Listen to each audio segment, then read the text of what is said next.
Tonight, we are going back in time. You know, sometimes we have things that are contemporary, but sometimes we go back.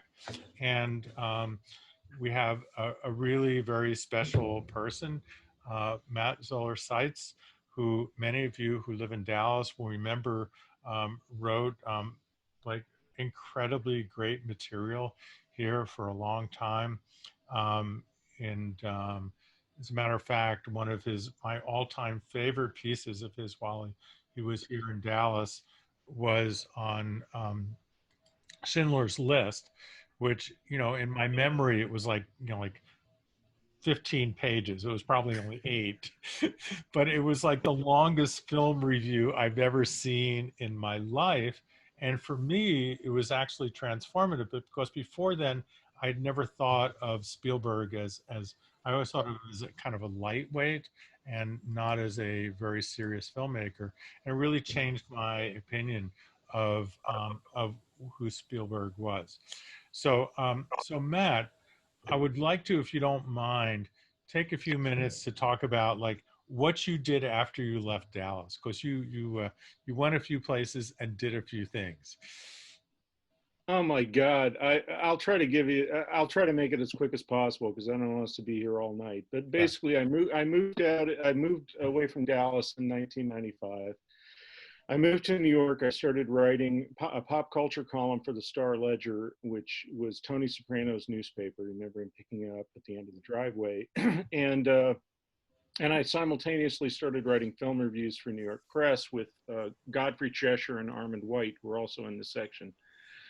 And my wife Jennifer died in 2006, and I quit both of those jobs, and I freelanced for a while, and I started doing video essays. I had been a filmmaker before, but it was kind of a side thing, and I spent like almost 3 years doing almost nothing but making these explanatory video essays about film history and style. And then eventually I started freelancing writing again, and the publisher of New York Magazine liked my Mad Men recaps, and when they were looking to hire a new TV critic, they got me. So I've been basically there, and I do reviews for RogerEbert.com, which is Roger's old website, and Roger was a big supporter of mine, particularly during that period when I was kind of lost in the wilderness and I didn't know what was going to happen next, and he was a great source of, you know, comfort and inspiration. And so I'm in Dallas now, and I'm you know, I visit Dallas somewhat regularly, not so much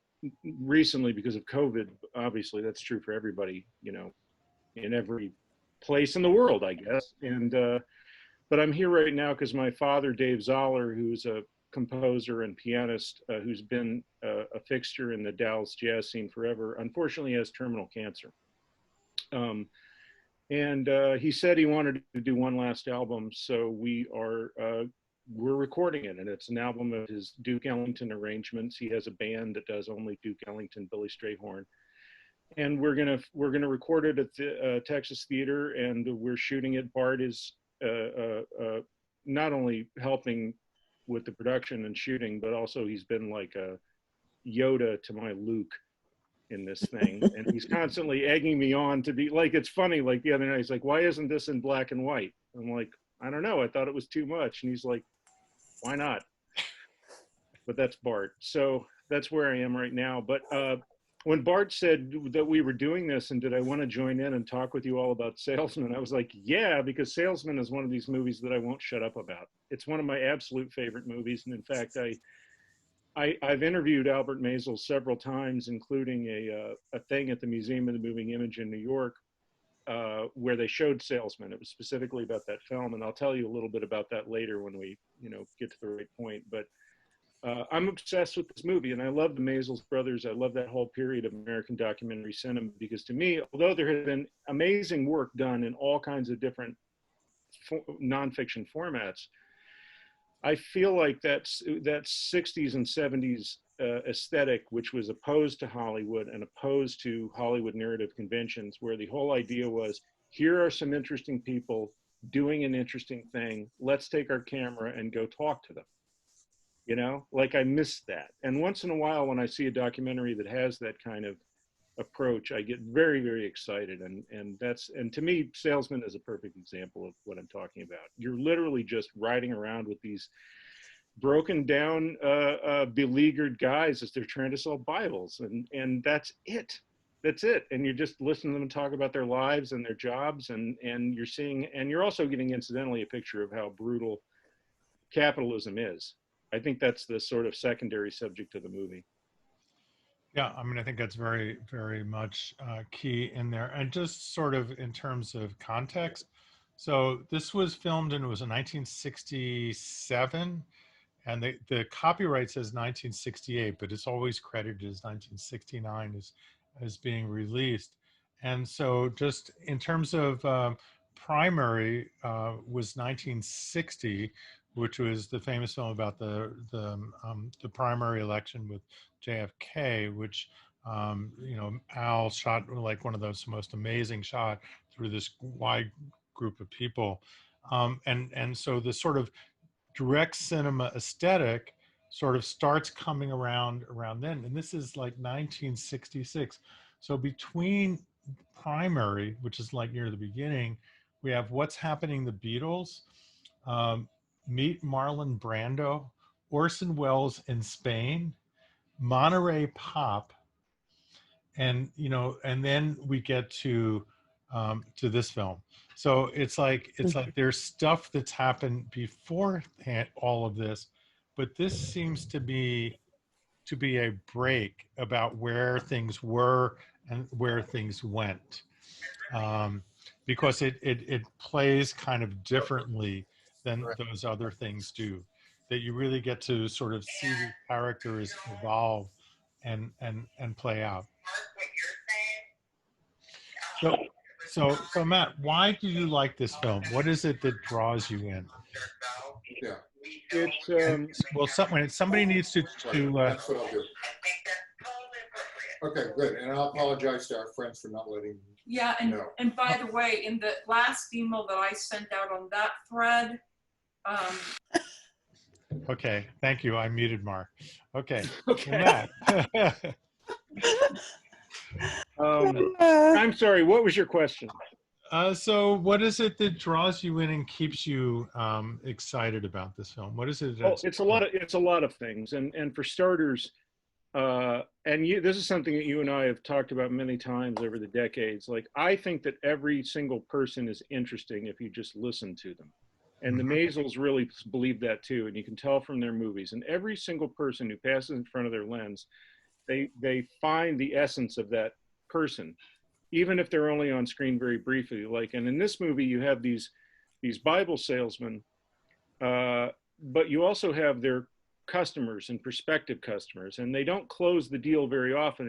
And it's incredible to me that they were even allowed in people's homes. Like, now, I think people are much more used to being filmed. And back then, the idea that this crew was going to come in with, well, you know, it's probably two guys, but still with, you know, a 16 millimeter camera and a portable sound rig, and those things make noise, and they have to stop every 10 minutes or something and reload the film. And it's just a much more invasive process than, like, I was sitting out in the kitchen just before I came out here interviewing my dad for this documentary about the Dallas jazz scene in the 70s. And I've been shooting my dad with my phone or with a very small camera for you know, probably 15 years.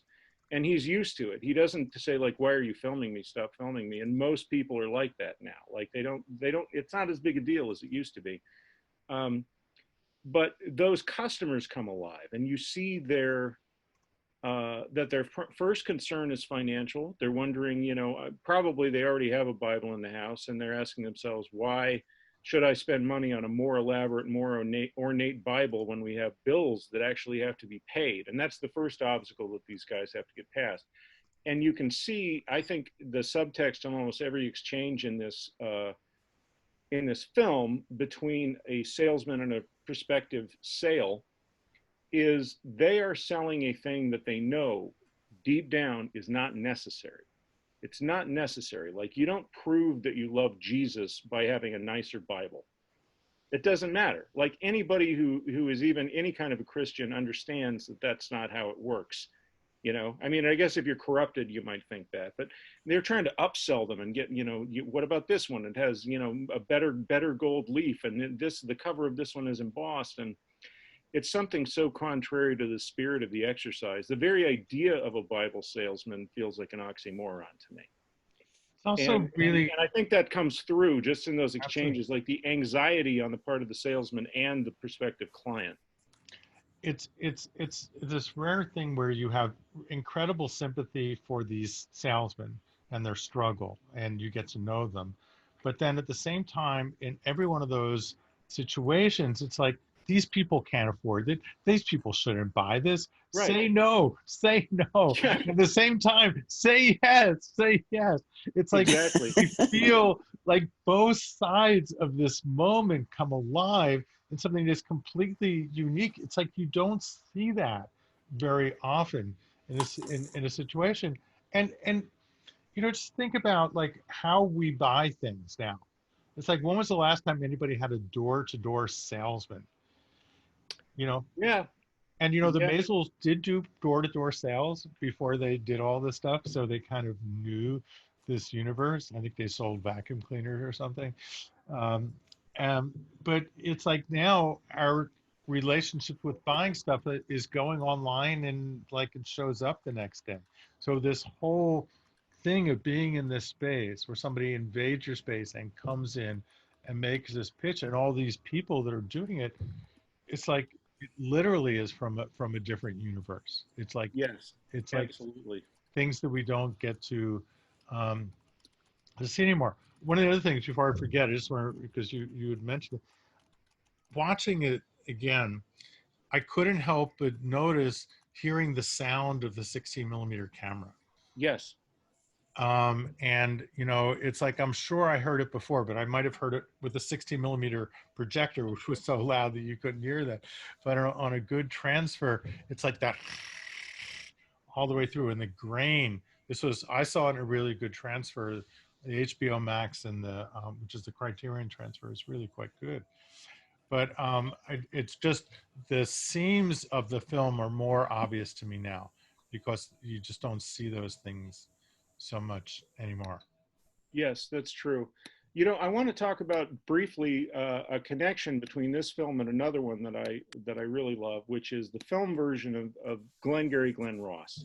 Ah, David Mamet's Glengarry Glen Ross. Now, those of you who have seen that movie will remember, like, what may possibly be the most famous and quoted scene in the whole movie is the scene where Alec Baldwin shows up with brass balls and taunts these guys in this real estate office and tells them that they're having a sales contest, and first prize is a Cadillac, second prize is a set of steak knives, and third prize is you're fired. And that scene is you know, it's quoted in Boiler Room, it's quoted in a lot of other movies, and like a lot of scenes that involve like a sort of a naked display of aggression, the irony gets lost when people quote it. Like, it's just a cool thing to quote, but you know, it's really a kind of a corrosive, sick, sad scene, because these guys, the only one who's not scared is the Al Pacino character, and that's because he's on top of the sales chart. He knows he has nothing to worry about. He's on a streak, but everybody else is quaking in their boots because they don't want to get fired. And that scene was not in the original play. That scene was written for the film, and I think it's really interesting how similar that scene is to the opening of Salesman, which is the same scene. It's somebody who's, you know, the person who, like one of the top people at this Bible sales company, goes to this meeting of salespeople, and he says, basically, you got to pick it up. You got to sell more Bibles, and if not, you know, the high producers are going to be rewarded, and the low producers are going to get fired. And the intent of it, like in terms of the narrative, is the same, and it's placed at the beginning of that movie. I have no idea what the original chronology was, and it doesn't matter ultimately, but everything that happens after that is suffused with anxiety, because you're looking at the faces of these salesmen and you're thinking, which one of them is going to get fired? You know, and according to a history that I read of Glengarry Glen Ross, Alec Baldwin was originally going to play, I think, the Ricky Roma character, Pacino's character, and for whatever reason, he didn't get cast in the movie. Maybe it was a scheduling thing, but they really wanted him in the movie, and Mamet wrote a new scene, and I think it's interesting that it's that scene, and I wonder if it came from Salesman. considering the subject of Glengarry Glen Ross, I can't imagine that somebody as learned as David Mamet hasn't seen Salesman. And I don't know, maybe somebody out there has already asked him about this, but that is now in you know, subsequently produced stage versions of the play have that scene in it. Oh. And I think of it as the Salesman scene. And in fact, one of my fantasies is, you know, if I had my own repertory theater and I could do double features, I would show Salesman and Glengarry Glen Ross back to back. Fascinating. You know,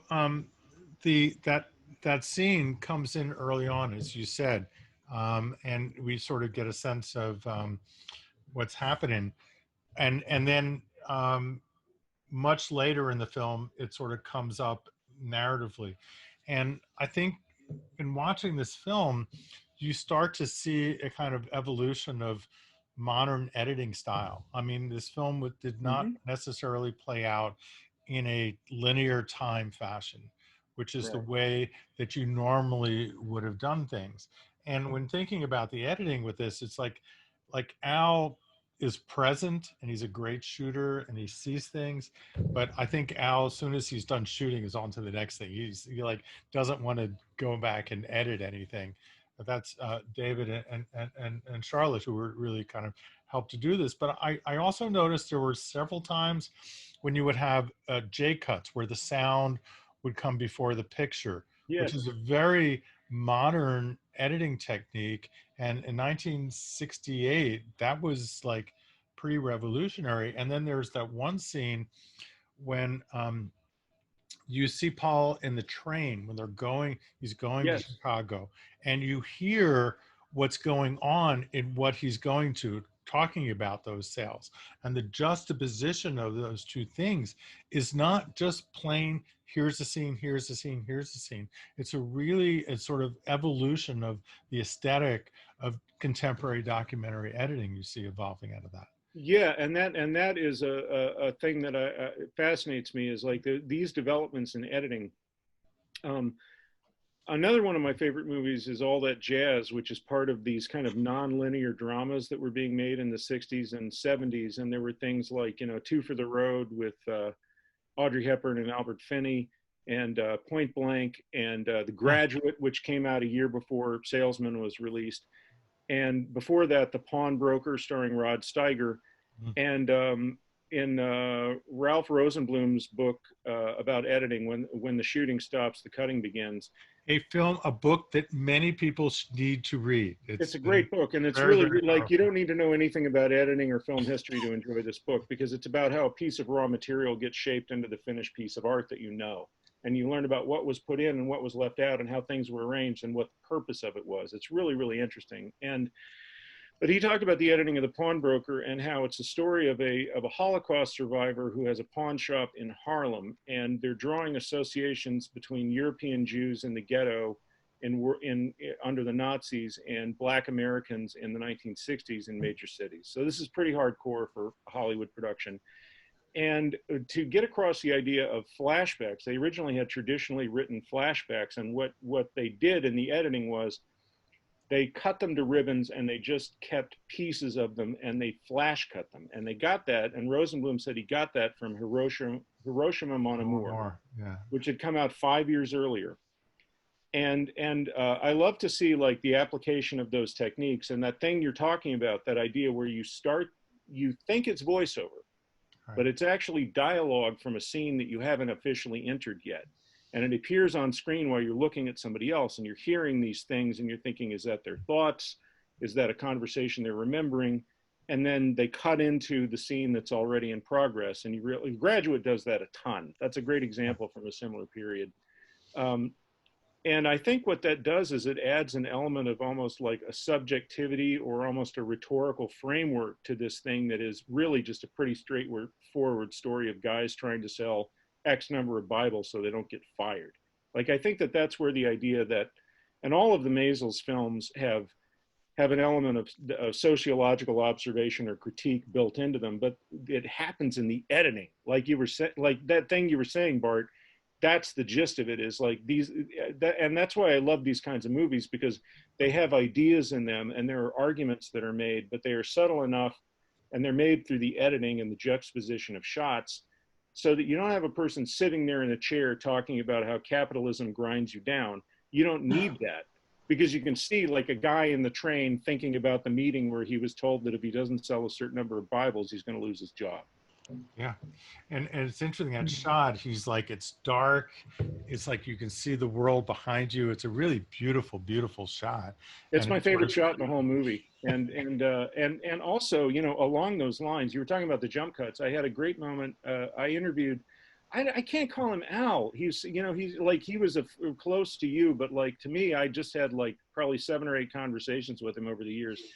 But he, Maysles, Mr. Maysles, when I interviewed him about Salesman, I asked him a lot about the filmmaking, about the shooting and particularly the editing. And of course, he and all of those people who came out of the direct cinema tradition were adamant that what a documentarian ought to do is to go into a place and observe a thing that is happening, and like a reporter, like you're a silent witness, and that phrase "fly on the wall," and also cinema verite, which is related but not the same thing, comes out of that. And it was funny because I got to interview a lot of the people who were important in this movement. You know, Charlotte Zwerin, Albert Maysles, D.A. Pennebaker was one I missed, unfortunately, and I'm still kicking myself over that. But Frederick Wiseman and Robert Drew, and they all articulated this idea that these films do not have a director; they have filmmakers. And it was an important distinction. And Robert Drew, when I made the mistake when I interviewed him of talking about him as a director, and when you're directing, blah, blah, blah. And he was polite, but he said, I need to stop you and ask you to stop calling me that. I'm not a director. Because a director is somebody who intervenes and makes things happen. Of course, these people do intervene and make things happen. They're just subtler about it, and there's plausible deniability. And one example of that is I was talking about that scene. I think it's the same scene you were mentioning, where he's driving around Opelika, Florida. And I love that he keeps saying, Opelika, Florida. He keeps saying it over and over, Opelika. And he's reading the names off of the street signs. And it is jump cut, and the song on the radio is continuous. Yes. And so I was talking to Maysles about this, and I said, and he had just articulated his grand theory about direct cinema and ideologically why it was important to observe these rules. And I said, and yet, in the scene where he's driving around Opelika, Florida, you jump cut and you have the music going continuously. And if that was the song that was playing on the radio, we would hear the song chopped up as well. So how do you square that with your you know, your statement of the principles of direct cinema? And there was a long silence, and he said, you got me. You got me. And he was like, he just laughed at it, and he's like, yeah, I did it. How about the scene toward, hey, Matt. Hey, oh my God, Mark. Oh. Matt, how's Dave? Dave is doing very well. He was sleeping too much, and he was not eating. And then a bunch of people started visiting. I came, 3 of his grandkids came, his younger brother Matt came, and a lot of people in the Dallas music community started stopping by, and everything got better, and he's practicing every day for anywhere from an hour to 90 minutes. And he was unable to eat solid food for months. And about a week ago, we were sitting out back grilling, which I always felt weird about. Like, I almost felt like I didn't want to eat in front of my father because he couldn't eat solid food. But he always wanted to be with us. And at a certain point in the meal, his girlfriend Liz turned to him and said, Dave, would you like anything else to eat? And he just finished like pudding or something. And he said, yeah, I think I'll have a sausage. And we looked at each other like, oh my God! Like, is this Dave's a good idea? feeling better. That's good to hear. And he ate he ate 3 sausages, a piece of grilled chicken, and an entire huge bowl of Ben and Jerry's Cherry Garcia ice cream. Yeah, he's back. And the next day he ate half a dozen eggs, a sausage, and you know, a bunch of other stuff. And he's basically been like, you know, remember the scene in Jaws where the shark tears the boat apart? That's my dad eating solid food. And I actually have video. Every time Dad has a meal, I get a little video of him attacking his food like a wolf. It's great. And there's always jazz blasting. Like, I've got a piece of footage of Dad like shoveling eggs into his mouth, and Weather Report is playing on the stereo. So yeah, things are Oh, going very well. Sure. Listen, so you were talking about the music in Salesman, and how about the music at the end where the guy's playing his record player and it's Yesterday? Yeah. Yeah. You think Al had to pay for that part? No, I don't know. I should have asked him about that, but I would imagine, wouldn't you think it got a commercial release? So here's Well, but what it I'm was thinking. Yesterday. It was Yesterday elevator music. No, Right. it's because there are several rights issues. I mean, they're singing. Really? He's singing "Fiddler on the Roof," and that's copyrighted, Right. even though the performance isn't it. But that's copyrighted music. Yeah. Yeah. There's the Beatles song. There's the radio in there. Sure. So clearly, back, it's like, but my feeling is, I bet they didn't because they're like the credit sequence at the end. It's like there are almost no credits. Right. I mean, it's just like It's back before anybody gave a shit. right. I think at this point that there wasn't anybody who was really making a big deal about it. And I think, the thing is, if it got a re-release, somebody might have to go back. Right. And what's interesting is that a lot of that material, like the Yesterday song, could live as fair use, right? And the radio in the car could also go on as fair use. But Well, the radio in the car is, if I were a lawyer, that's the one I'd zero in on, because that's what they would call decorative. yeah, It's But if- decorative. but Like if an it- artistic decision was made to play that whole song and jump cut stuff. So they kind of created a montage. But you know what? At this point, who's going to go after them? And actually, it did. It has been had a re-release. Janus Films released it. I yes. don't remember exactly what year. And then, of course, Criterion put it out in a special edition.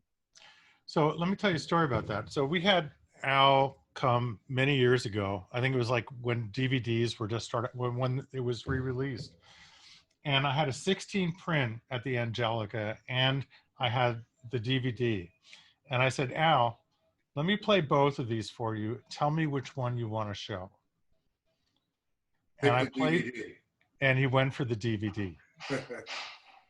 Because the DVD was a new master, which they, I think it looked a little bit better because they could finesse it a little bit. But the sound, you can do more with that than the optical soundtrack that we had to work with in 16 millimeter was horrible. So, Bart, I watched the link that you gave me. I didn't watch it on HBO. I just watched the link. I don't know. It's the same show, right? Yeah. But listen, I got to ask this. Was the print enhanced in any way? Was it stabilized? I mean, I know Al was good, but man, but there were no stabilized cameras or lenses. No. And the whole show is rock steady. And a lot of the zooms look like they're edited zooms. No. So you sure that hasn't been done? No, that has not been done. All right. I mean, I don't think so. Yeah. I don't think so. Wow. And those cameras were heavy, and there was probably a 12 to 120 ingenue lens on With a hand crank on the side of it. Yeah, but Yeah. they didn't, like, we should talk a little bit about Al's shooting style, because Matt, you and I were talking about, you were really talking about, I was listening, the difference between the way Al would shoot a scene and the way in which Penny would shoot a scene. Penny Yes. Baker. Yes. And because they are come from a similar tradition, but the way they look at a scene and shoot it is very different.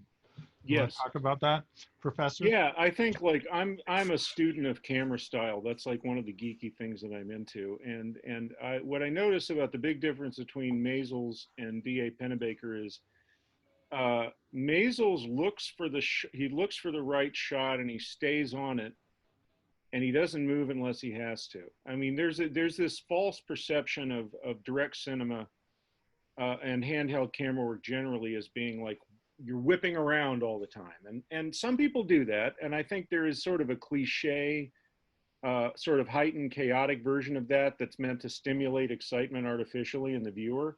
But that's not really what these folks did. I mean, they really were trying for steadiness whenever possible because it allowed the viewer to concentrate more. And he was an unbelievably steady cameraman. Now, what's interesting about him, though, is he didn't care that much about focus. There's a lot of noticeably soft shots in all of his movies, including Salesman. And another time that I interviewed him was in 2000, and I went to his old headquarters. You know, the Maysles organization is now located in Harlem, but they used to be in Midtown somewhere. Yeah. And I interviewed him because he was the only documentary filmmaker who was listed on the AFI's list of the 100 greatest cinematographers. And they put out this commemorative poster, which you could probably find online, of all 100 of the greatest, living cinematographers. And he said, come over here. I want to show you something. And he led me over. He was so excited. And I was like, oh, he's proud of the fact that he's on the poster. And he says, I want you to look at this poster and tell me what you notice. And I looked at it and I said, yours is the only image that's in black and white. And he said, that's right. What else? And I looked at it again and I said, I don't know, tell me. And he said, it's the only one that's out of focus. And he smiled and he was proud of it. He was proud of it. And I said, like, I can't believe you're, wouldn't you ordinarily, if you're a cinematographer, be concerned that it's out of focus? And he said, no, like, he basically felt like that represents everything that he's about. And he said, like, I don't worry too much about that. Like, obviously I want my shots to be in focus, but if they're not in focus, if they're slightly out of focus and it's a great moment, I don't care because people are going to be into it anyway. And everybody knows that I'm filming what's happening right in front of me and not everything's going to be perfect. And I think that's a very healthy attitude.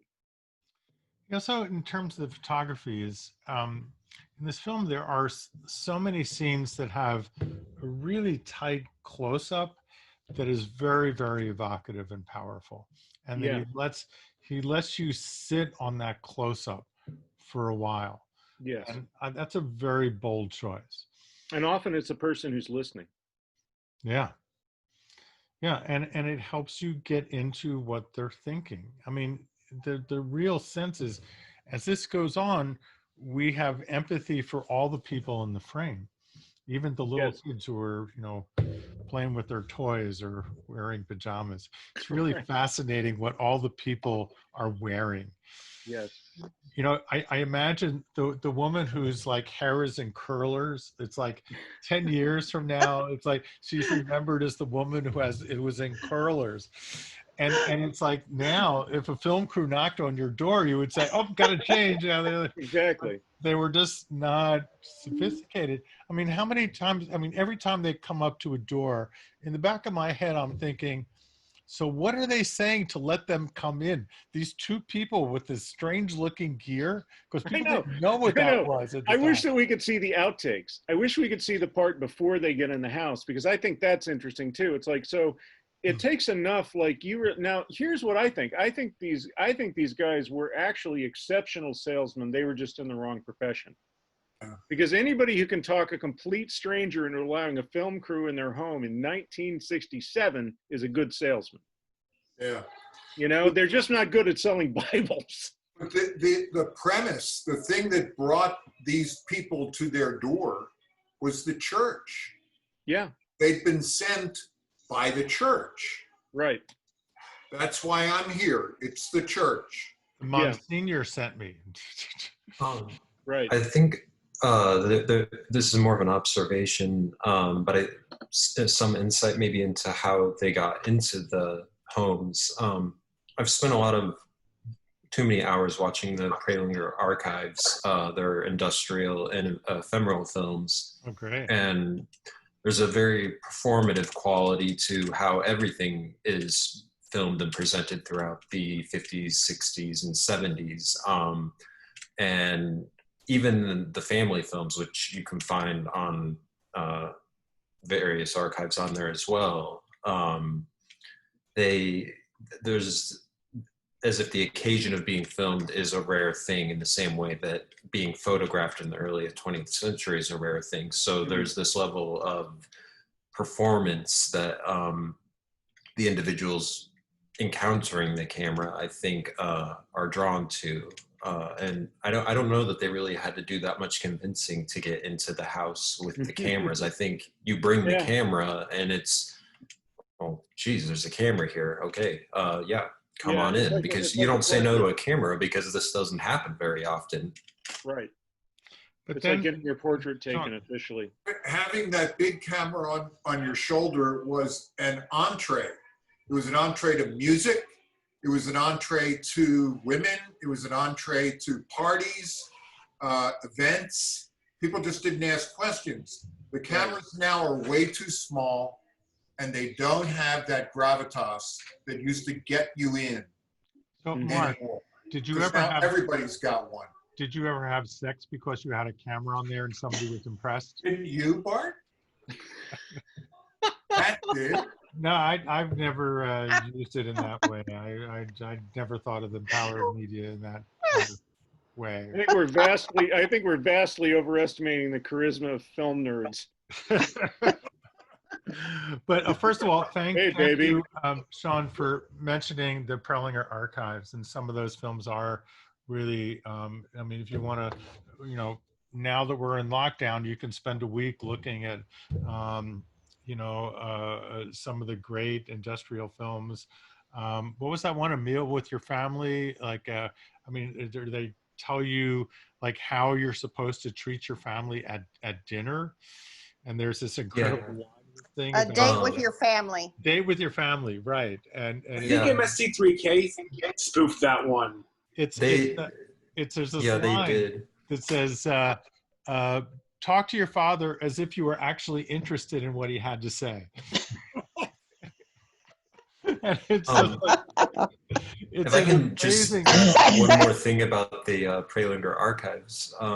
The thing that I find interesting about it is, at least until I encountered it, I had this idea that there was more authenticity to what I was seeing in films from the 50s and 60s and 70s.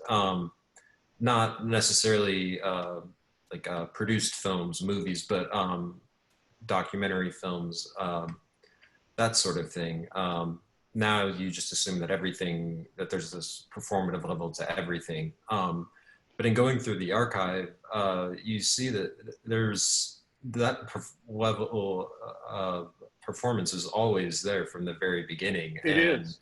Watching the archival films of Salesman, because there's a lot of archival industrial films from the sales industry where they're telling you how to sell, and they have this performance that they put on, but seeing the other side of it in Salesman, which this was my first time seeing the movie, it was very interesting to see that stripped away and, okay, this is actually the authentic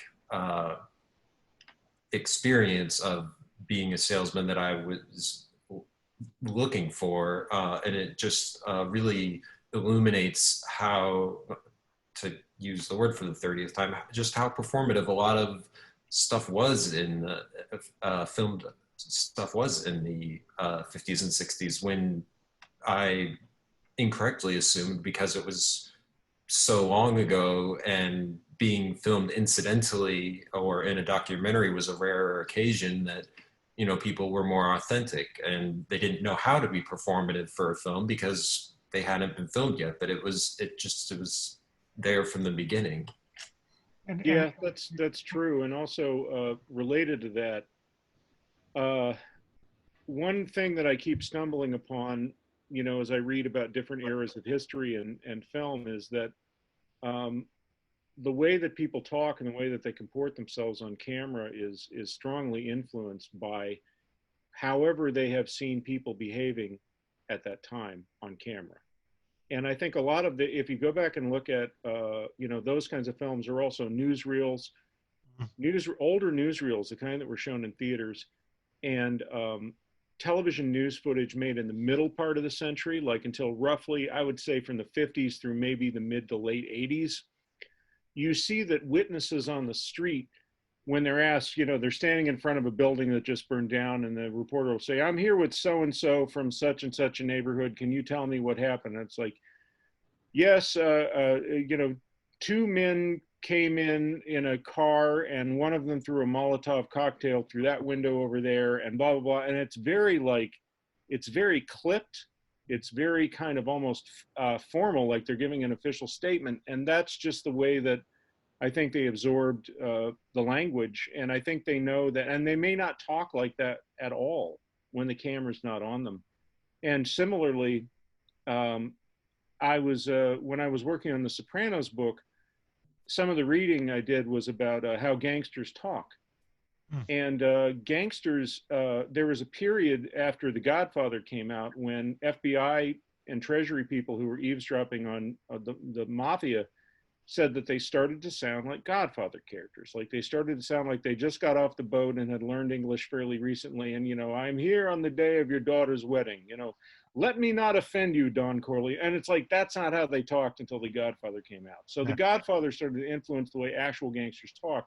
And prior to that, there were testimonials from law enforcement guys that when gangster films from the 30s and 40s started to become huge at the box office, and there were hit films like Scarface coming out, the gangsters that they were wiretapping started to sound like Edward G. Robinson and Humphrey Bogart. Mm-hmm. I'm going to plug him in the noggin, see? And like that's not how they talked before they started going to these movies. So yeah, definitely. But I think, again, getting back to Salesman, there are moments of sort of quiet desperation. There are moments that are not performative because they're real. They are real things that happen to people. And Al particularly is willing to stay on that close-up and not afraid to let the scene evolve. Sometimes the cameraman is like, I got to find something interesting here. And he's willing to let this moment come forth, and out of that comes like such powerful emotions. I all of the scenes like in the hotel rooms, motel rooms, where like the guys playing cards and when Paul is like losing it in there. I mean, these are very, and you almost feel like uncomfortable being there witnessing these things. Bart, do you remember that seminar that Al gave in Fair Park that we came to in that, what is it, that old building? What was it called? Where we used to have the Video Association. The Margot Jones Theater. Well, no. Yeah, it was the Magnolia Lounge. The Magnolia Lounge, yeah. That was the one thing that he said that he wanted all of us to remember, no matter what, was to get in very close, literally to have the camera in people's face almost, and just keep doing that, just keep following them. And, a lot of us were kind of like, wow, isn't that sort of really rude and like intrusive and stuff? But he was really insistent on that. He said, if there's one thing to take out of the seminar, that was what you should do. I remember that very distinctly. And Leslie, it's really important, but that's what works for him. Yeah, I know. Like if you took and he could probably get away with it too, but a lot of other people might be just thrown out. Everybody has their own hook into him. And if you spend much time with Al has a way of looking at you like you are the only person in the world. That's right. And which is why I think he's able to get that. There's this way in which he gazes at the people in the room, and he's totally has that sense of focus, and he's just very, very curious. And even if you got like an eye in the viewfinder, it's like his presence is a kind of curiosity that you matter. And I think it's not so much being in front of somebody, but that's that sense that I care about what you're telling me, whether it's the people who are afraid of, not having the money to buy and not wanting to say they can't afford it, or the salesmen who are pushing them. His caring about that comes through his personality. And when we talk about what a director does, to use the Robert Drew thing, it's like, it's that spirit he brings in that moment that directs what's going on there. Sure. I haven't had my eye to the viewfinder since Betacam days. Now that we can work off of small screens at chest level, you can maintain eye contact with everybody and Yeah. and exchange empathy with anybody in the room and follow the conversation and just glance at where the camera is pointed now and then and what the frame is. And so I hated the camera in front of my face. And I haven't had to deal with it for a long time. It's liberating. So Yeah. Gordon Smith says, I wonder if the customers thought they were part of a training film. I don't think that's so much the case. And he No. says, you can't but wonder if they've ever seen the finished product.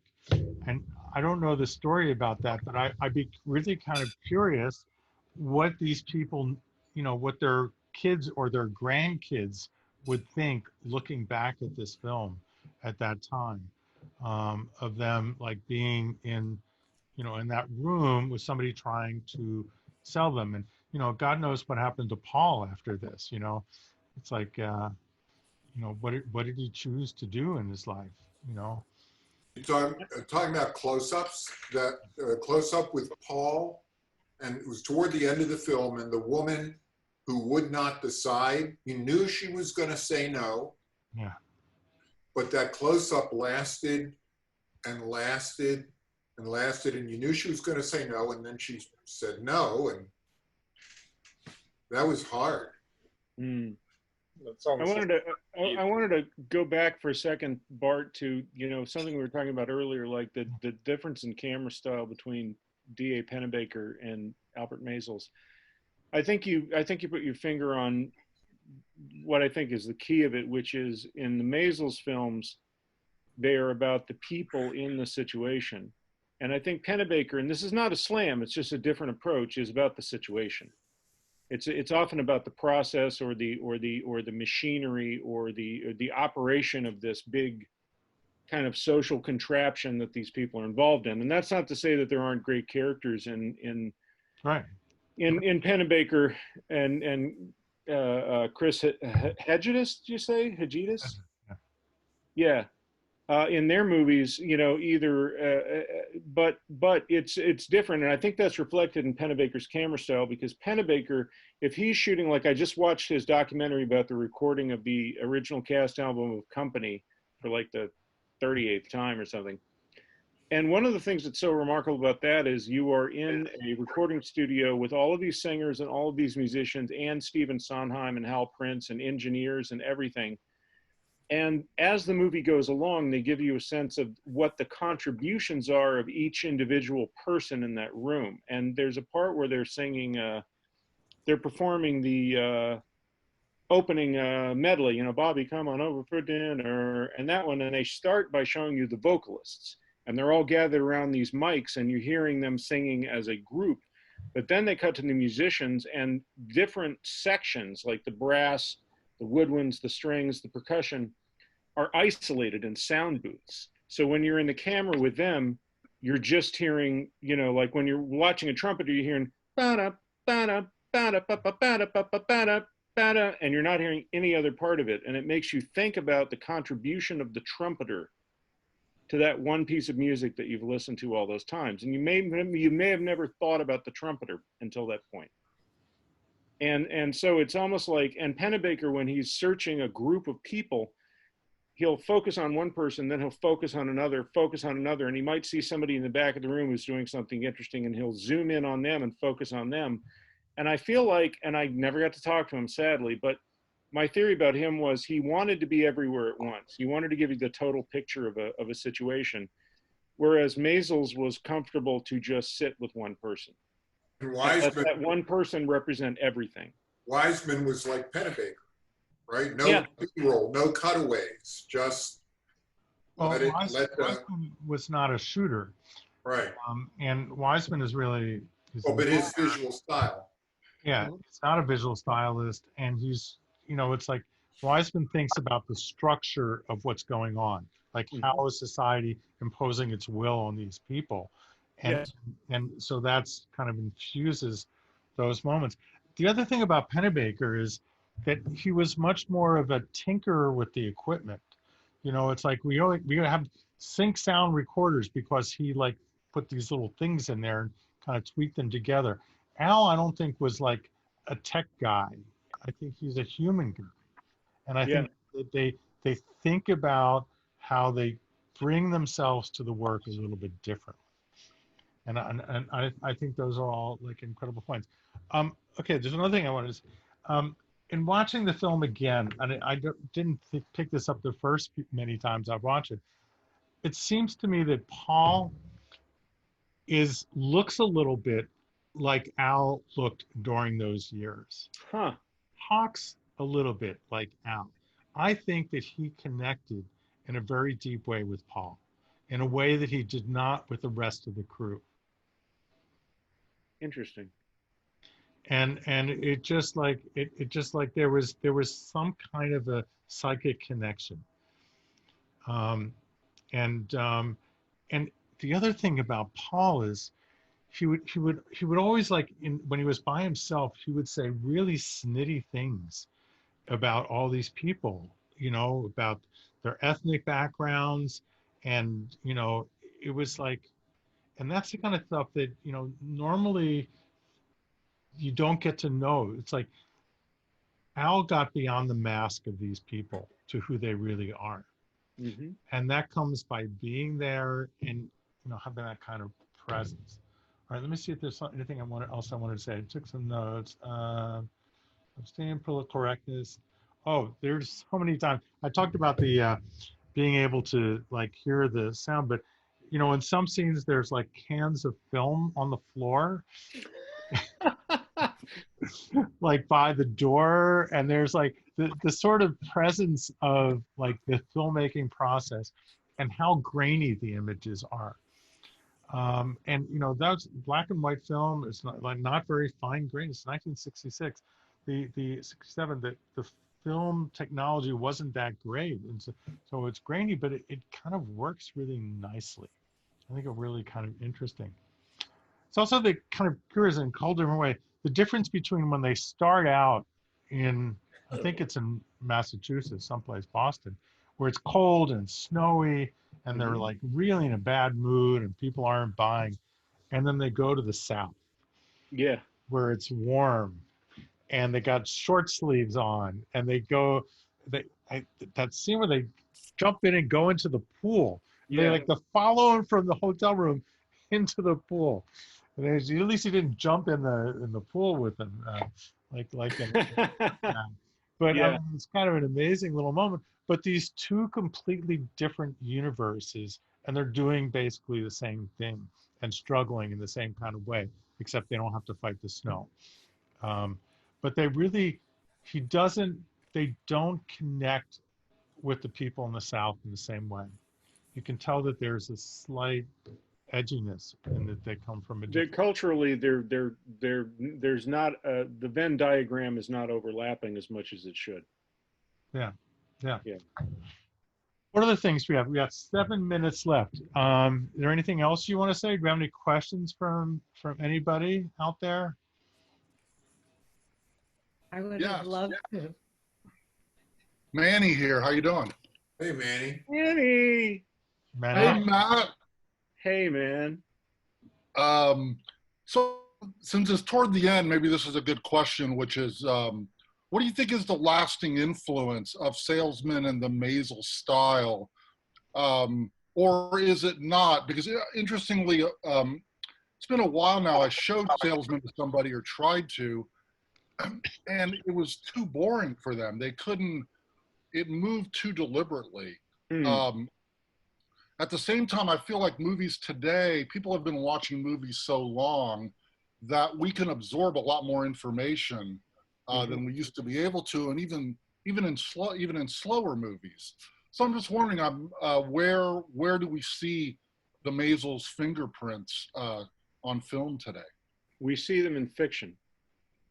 We see them in certain types of fiction filmmaking. It's not the dominant style, but the one of the most vital styles of independent dramatic filmmaking is very strongly influenced by this period of documentaries. And I'm thinking of people like the Dardenne brothers, particularly, but also I've seen so many indie films, particularly really low budget ones, where they are just in the room.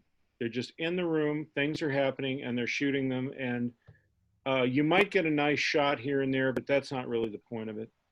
It's more to capture these moments and these performances and to make it seem as real as possible. And I think that's where the influence is felt. I don't think it's felt so much in documentaries. I don't think that a documentary made in this style is a very common now. And I say that as somebody, you know, I review movies, but I'm also like on film festival selection committees, and I don't see too many documentaries come along that are like this. What I do see are increasingly documentaries that are in some way beholden to narrative formulas from Hollywood. Like it's like, and sometimes the filmmakers who will tell you, well, I don't think of this as a documentary. I think of it as a heist film, or I think of it as a courtroom thriller or something. And that's fine. You know, one of the greatest documentaries ever made in this country is The Thin Blue Line by Errol Morris, which takes on the form of a kind of a dramatic psychodrama about a man wrongly accused. And there's even like recreated sequences that are like these impressionistic representations of things that happened to him, like the cop flying in slow motion, right?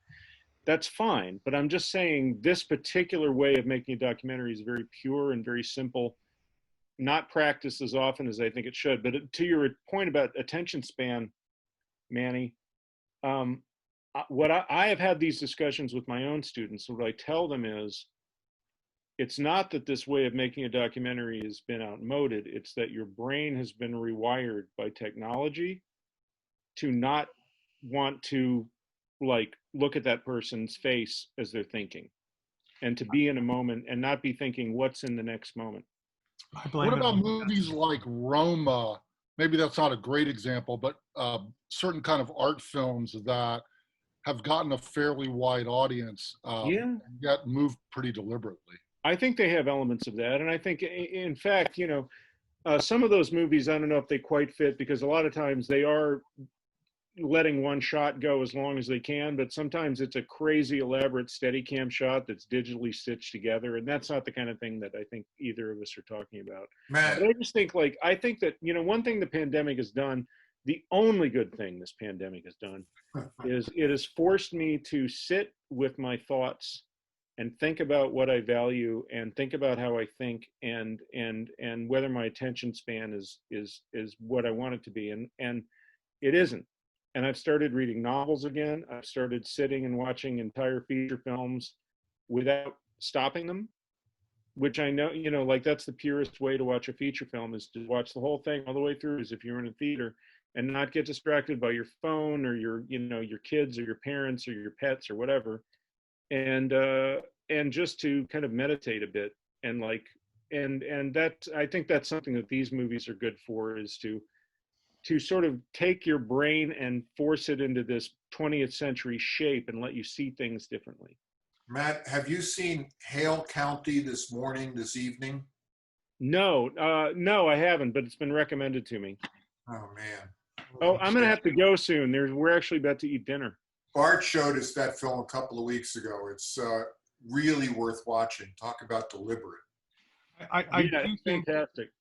I do think there are some filmmakers that are going back to this pure direct cinema form, but they're rare and they don't play very well on television. They do some at film festivals, and I blame it all on Sesame Street. I think Sesame Street got a whole generation to not sit still. The cutting pace there paved the way for MTV, which paved the way for other things. One more quick. There goes your KERA money, Bart. There it goes. I forgot the last thing I was going to say. MB Anyway, that one. Matt, I know you have to take care of your father and eat dinner.